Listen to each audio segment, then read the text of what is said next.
Bonjour à tous. Bonjour Julien. Bonjour. Alors merci d'être avec nous et de partager ce petit moment sur la transformation. Donc on a beaucoup parlé d'innovation, de marque, de marketing. Alors moi je suis allée sur le site de Hager pour en savoir plus aussi et là j'ai vu qu'il y avait une forte culture de l'innovation sur le site qui est présentée. Du coup je voulais savoir quels sont les enjeux de transformation du groupe Hager. Alors tout d'abord, je voudrais m'excuser auprès d'Olivier, j'ai l'impression de te voler ton temps. Donc... L'innovation chez Hager, c'est un des éléments clés de l'ADN. Alors vous avez derrière vous une slide, normalement, qui vous présente en 3 chiffres clés le groupe Hager. Je veux juste revenir là-dessus avant de commencer. Vous ne nous connaissez probablement pas, parce qu'on est une marque B2B à 100%. On est un des leaders mondiaux de l'équipement électrique pour le résidentiel et le tertiaire, donc tous les bâtiments commerciaux, hôtels, hôpitaux, enfin tout le secteur tertiaire. Vous connaissez notre principal concurrent, j'en suis sûr, qui est Legrand. Chez Hager, c'est à peu près 2 milliards de chiffres. On est 12 000 collaborateurs, 120 pays, 23 usines. Voilà, c'est un très beau groupe franco-allemand familial avec un grand succès depuis l'après-guerre. Alors il y a un vrai ADN d'innovation effectivement dans les solutions qu'on amène à nos 2 grandes cibles clients, que sont d'abord l'installateur électricien et puis ensuite tous les prescripteurs ou décideurs au sein du cycle d'achat un peu plus complexe qu'est la partie commerciale. En termes de transformation digitale, je vais vous redire un certain nombre de choses que vous avez déjà entendues, notamment de la part de Franck, parce qu'on est à peu près sur les mêmes sujets. Le digital, c'est comme toutes les entreprises, il va nous impacter à peu près partout, et c'est déjà évidemment commencé. D'abord sur notre modèle marketing. On est de plus en plus avec des clients, si je prends l'exemple de l'installateur électricien, qui sont déjà digitaux, parfois même beaucoup plus que nous. Sur une partie de la cible qui est de plus en plus jeune. On a dans certains pays un choc de génération. Vous avez des installateurs électriciens qui partent à la retraite par vague entière. Vous voyez arriver derrière des jeunes qui ont 30 ans et qui ont grandi avec WhatsApp et qui ne comprennent pas que vous n'y soyez pas et que le service client ne se passe pas sur WhatsApp. Enfin, on est donc soumis à ce genre de phénomène. Sur le modèle de distribution, donc nous on a un modèle très classique, on vend à des grossistes qui vendent à l'installateur électricien, qui vous vendent à vous quand vous refaites votre maison ou vous la faites construire. On voit évidemment arriver tous les sujets e-commerce, que ce soit chez nos partenaires historiques, les grossistes distributeurs en question, ou même chez des pure players ou des marketplaces qui n'existaient pas il y a 5 ans. On pense à Amazon évidemment, mais on pense aussi à ManoMano, à tout un tas de plateformes qui se développent très très vite en Europe et qui vont prendre des parts de marché dans la chaîne de distribution. Or, c'est quand même des gens avec qui historiquement on n'a pas l'habitude de parler, on ne connaît pas leur modèle. C'est pas des gens qui étaient dans le paysage historiquement. Donc il faut composer avec ça. C'est vrai sur tout le processus industriel, la supply chain, les usines, la prod. Je ne vous passerai pas tous les sujets industrie 4.0. Et c'est vrai évidemment sur ce qu'on vend. Et c'est là que ça commence en fait la transformation pour Hager. Tous nos produits se connectent aujourd'hui, que ce soit tous les produits qu'on vend pour la smart home, mais même votre disjoncteur électrique, dans les années qui viennent, il sera connecté, et ils le sont de plus en plus, pour plein de raisons, pour vous, pour créer des bénéfices ou des services additionnels, comme Franck le citait. On vend aujourd'hui un petit bandeau, par exemple, qui se connecte en Sigfox. Vous avez une belle appli sur votre smartphone et quand il y a une ligne qui saute chez vous, vous êtes prévenu, il y a un installateur qui peut venir faire la maintenance, etc. Quand vous avez une résidence secondaire, vous avez des petites PME qui ont des problématiques de réfrigération, ce genre de choses, c'est très important, mais ça arrivera un jour chez vous aussi dans le secteur résidentiel grand public. Alors là, c'est le début de l'histoire pour un groupe comme Hager, parce que le produit, à partir du moment où il se connecte, il faut parler digital, il faut parler data, il faut parler d'un nouveau client qui était historiquement pas dans le scope, qui est vous et moi, l'utilisateur final, qui tout d'un coup devient un des maillons de la chaîne. Cet individu, il a peut-être des problèmes un jour avec la solution, donc il faut créer du customer care, il faut créer des call centers, il faut lui parler pour faire de la prescription quand vous voulez vendre la solution, etc., etc. C'est un des exemples, mais ça tire une grande partie de la transformation du modèle. D'accord. Donc on parle innovation produit, innovation du modèle marketing, innovation du modèle de distribution. Ouais. Mais vous, Julien, donc dans votre rôle de Digital Factory Group Director, quels sont vos propres enjeux sur cette transformation ? Alors, la Digital Factory, elle vient pour travailler sur un des axes, qui est la partie marketing et vente. J'ai d'autres camarades de jeu qui s'occupent de la partie plus IoT, connectivité du produit. On a des équipes sur la data, on a des équipes sur l'impact sur la supply chain, etc. Donc moi, c'est vraiment marketing et vente. Donc comment on parle de manière nouvelle à nos différents clients sur le online et comment on adresse les problématiques telles que Franck pouvait le citer par exemple, e-commerce, nouveaux modes de distribution dus au digital. Alors c'est assez simple, dans le résidentiel,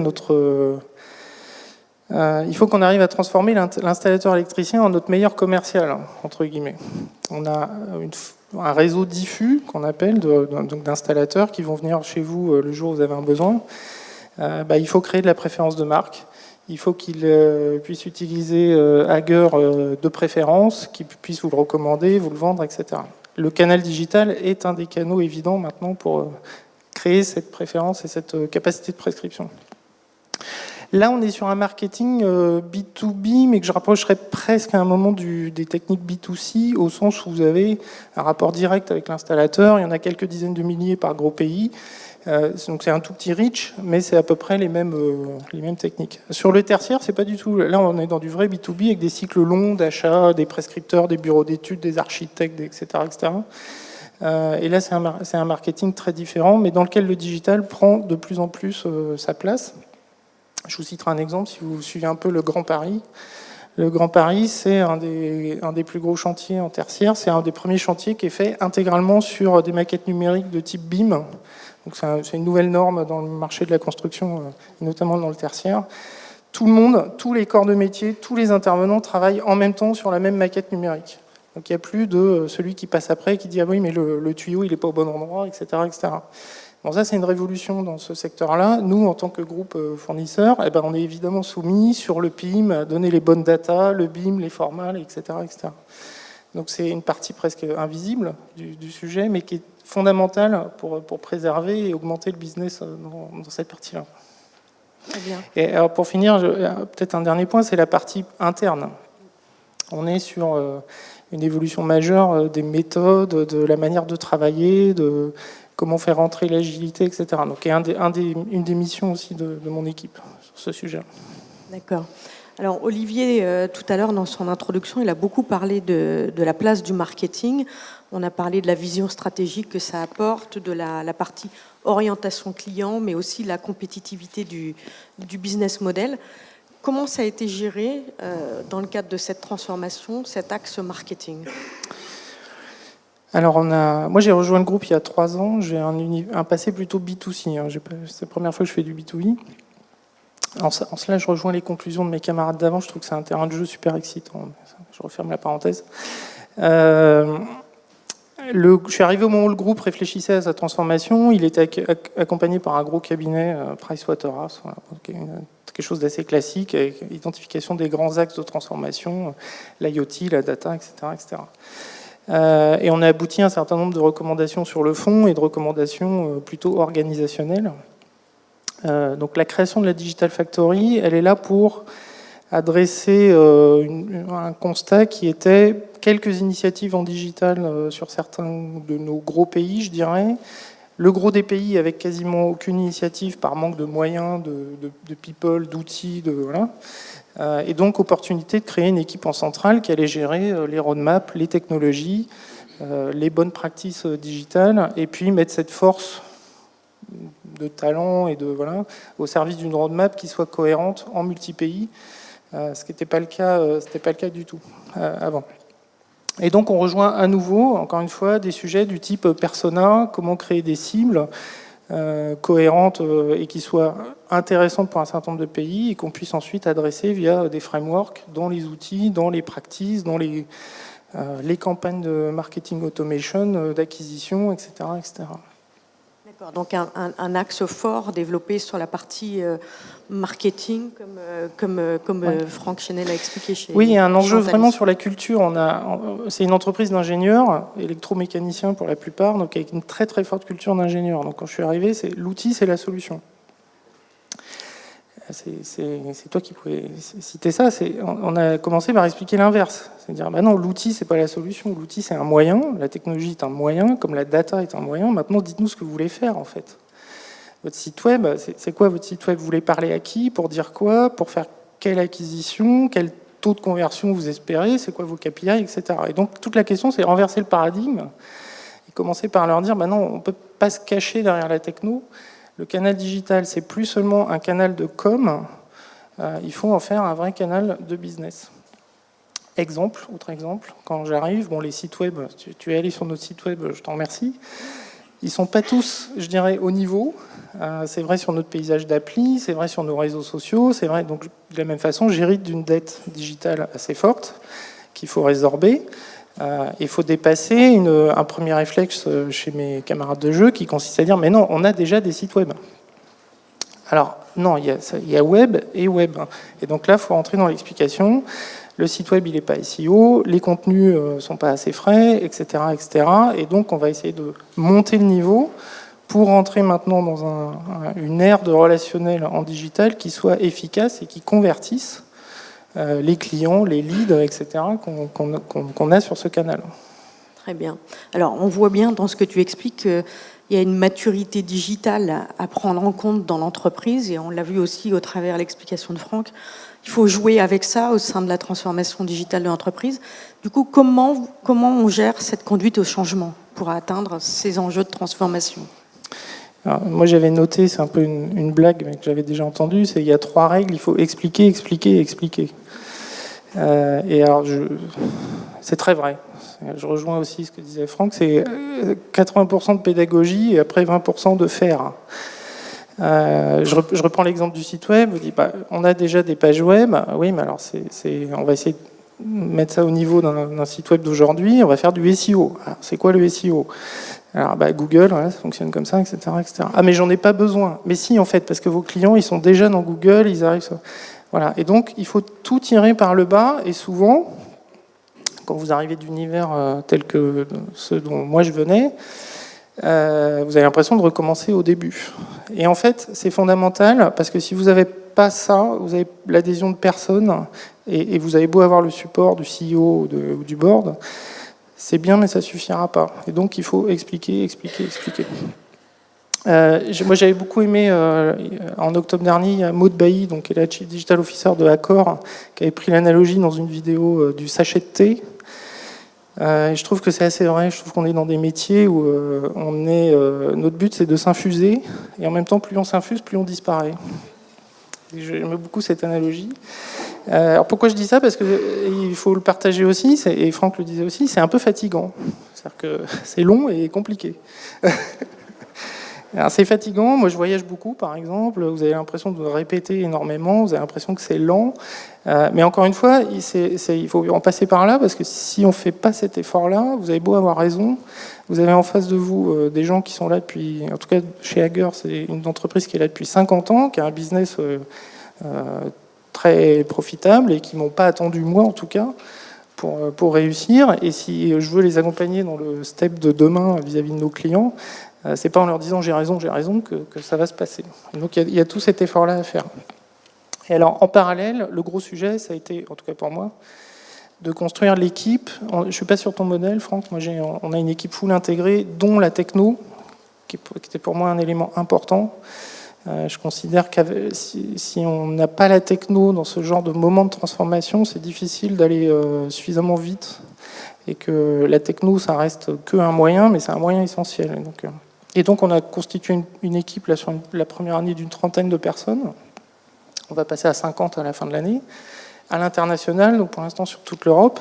Et rien que ça, vous n'êtes pas sans le savoir, mais recruter des talents jeunes en digital, etc., en ce moment, c'est un petit challenge, quoi. Donc, en parallèle, ce défi-là, les intégrer à nouveau dans une culture qui est un peu différente de ce qu'ils ont pu connaître ou de ce qu'ils peuvent connaître par ailleurs. Voilà. Donc il y a tout un défi sur l'humain à l'extérieur et y compris dans l'équipe. Et alors, vous vous infusez. On a vu qu'il y avait une dimension internationale. Est-ce qu'on s'infuse de la même manière en France ou à l'étranger? Est-ce qu'il y a des similitudes ou au contraire des choses qui divergent d'un pays à un autre quand on est sur une transformation comme ça à l'international? Alors jusqu'ici, si j'écoutais mes camarades des marchés, il y en a beaucoup, ils sont tous différents. Alors c'est vrai, ils ont beaucoup de particularités, mais ils ont aussi beaucoup de similitudes. Alors c'est un des streams globaux au sein du groupe qu'on essaie de mettre en place. Mais regardez, en termes de persona, un installateur électricien, il y a peut-être 60% de patterns communs entre un Allemand, un Français, un Suédois, etc. etc.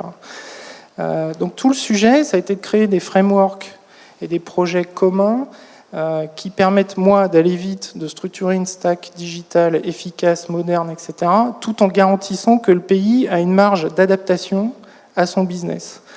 Ça va être vrai sur tous les canaux qu'on est en train de travailler, donc le marketing automation, le web, les réseaux sociaux, le média, etc. etc.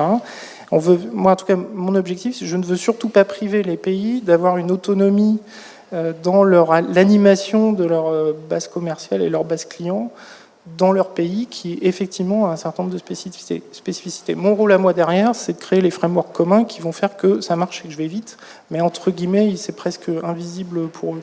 Je prends le cas de Marketing Automation, on a la chance de travailler avec Oracle et Loqua. Ça va être un des gros sujets de cette année, c'est comment je crée des frameworks communs en termes de programmes de Marketing Automation, mais qui sont facilement customisables encore une fois, de l'Allemagne à la Suède, etc. etc. Très bien.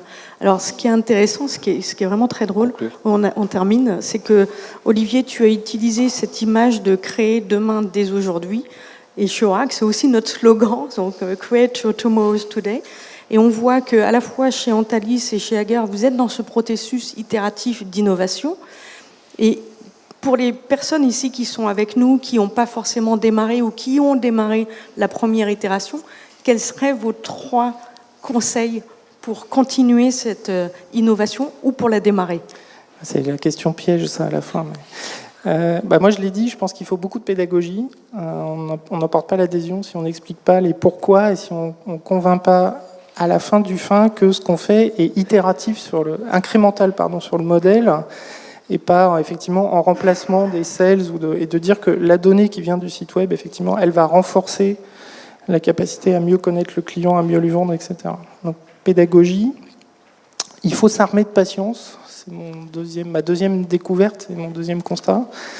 Moi, je viens du média et du télécom avant. Le digital, ça s'est passé il y a 15 ans. Et donc aujourd'hui, c'est hyper rapide. Voilà. Il faut s'armer de patience si on veut réussir.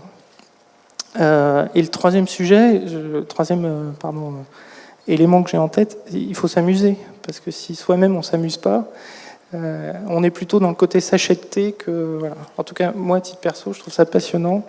Et c'est la transformation et l'humain qui rend ça passionnant. Merci beaucoup, Julien. Merci. Vous voyez, au travers de cette... Oui, allez-y, vous pouvez...